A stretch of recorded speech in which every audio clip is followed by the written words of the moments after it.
Terkadang apa yang kita harapkan belum tentu baik buat kita, tapi apa yang kita tidak suka malah itu jalan dari Tuhan. Hidup memang sulit ditebak, kadang ke kiri, kadang ke kanan, arahnya tak tentu, tinggal bagaimana kita menyetirnya. Perkenalkan, namaku Santi, umurku 20 tahun. Aku tinggal di salah satu kota di Jawa Tengah.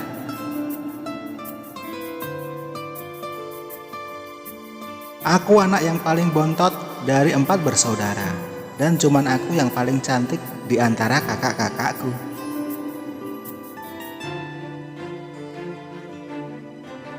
Kakak-kakakku sudah pada nikah semua, dan mereka sudah punya rumah sendiri-sendiri. Jadi sekarang di rumah cuman ada aku dan kedua orang tuaku.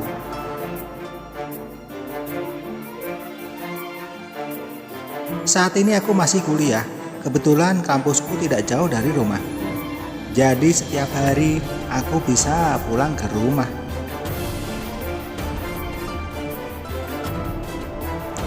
Aku memiliki wajah yang gemisem. Teman-temanku bilang wajahku mirip boneka Barbie. Saat aku lagi lihat di kaca, memang kayak Barbie sih.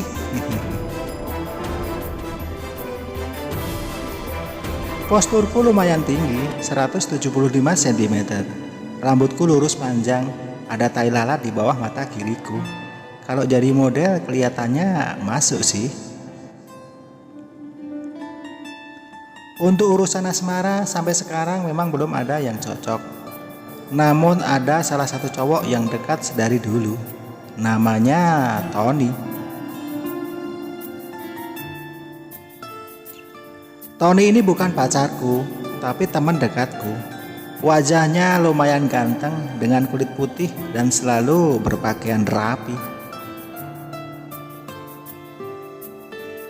Pada suatu hari aku hendak pulang habis menghadiri acara ulang tahun temanku.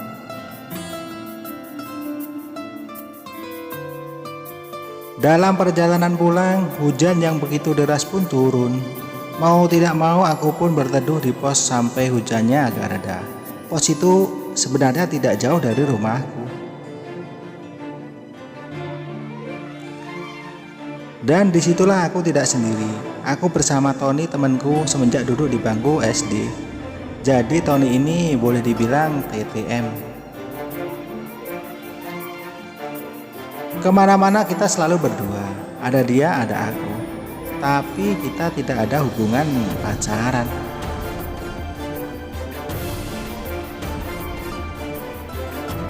Aku lihat jam tanganku menunjukkan pukul 10 malam. Hujan belum juga reda. Aku mulai merasa kedinginan.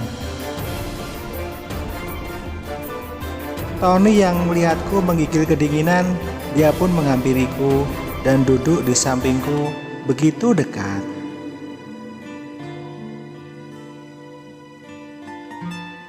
Aku dan Tony terbawa suasana. Cuaca yang dingin dan sepi ditambah aku yang setengah sadar karena habis pesta ulang tahun temanku tadi.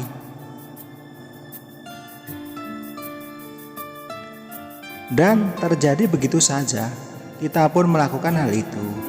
Jadi beginikah rasanya seperti mimpi? Seakan-akan aku melayang di atas awan, padahal cuaca sedang turun hujan. Dan tidak lama kemudian hujan pun reda. Sangat disayangkan, aku yang baru saja ngerasain melayang di atas awan terhenti karena suasana yang sudah normal. Mulai banyak orang yang melintas. Sesampainya di rumah, aku pun langsung mengganti bajuku yang sudah basah kuyup.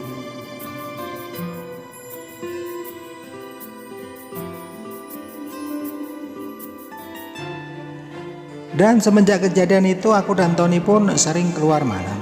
Entah itu ada acara atau tidak, hampir setiap malam aku menghabiskan waktu bersama Tony.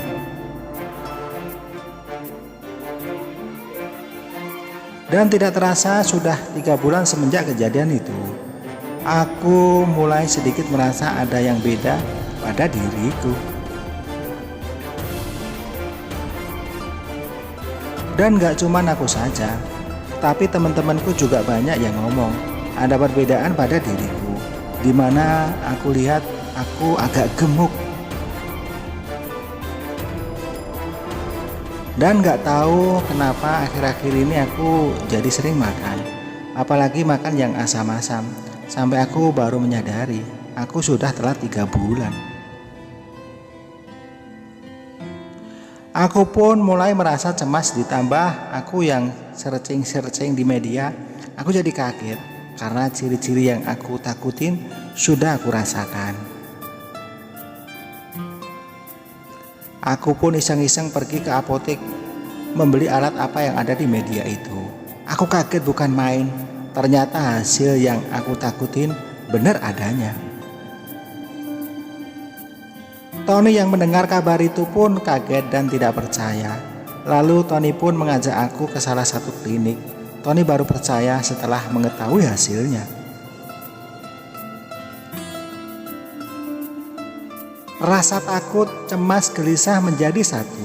Hancur sudah harapanku.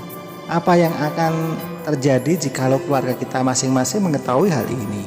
Pasti kita akan dimarahi. Aku dan Tony pun jadi bingung harus berbuat apa. Pikiran kami tak jelas. Penyesalan datang belakangan.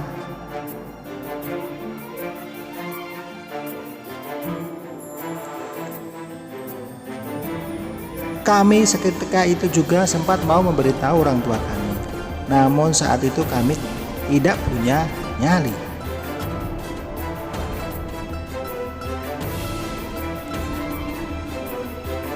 Entah, kami masih bingung, pikiran kami kalut.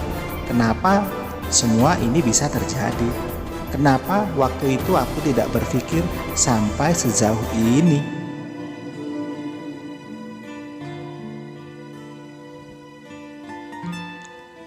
Hingga tak terasa 6 bulan berlalu.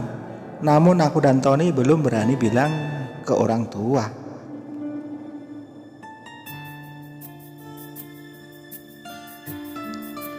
Dan mereka mulai curiga melihat perbedaan fisikku. Aku ditanya sama bapak ibuku. Aku pikir mungkin ini saat yang tepat aku mengatakannya.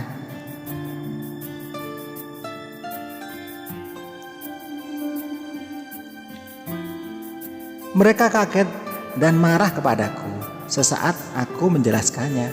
Aku cuma bisa menangis dan terdiam membisu.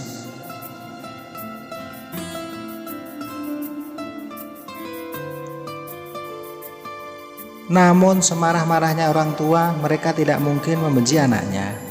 Ibu menguatkanku, ayah masih marah namun tetap sayang pada aku.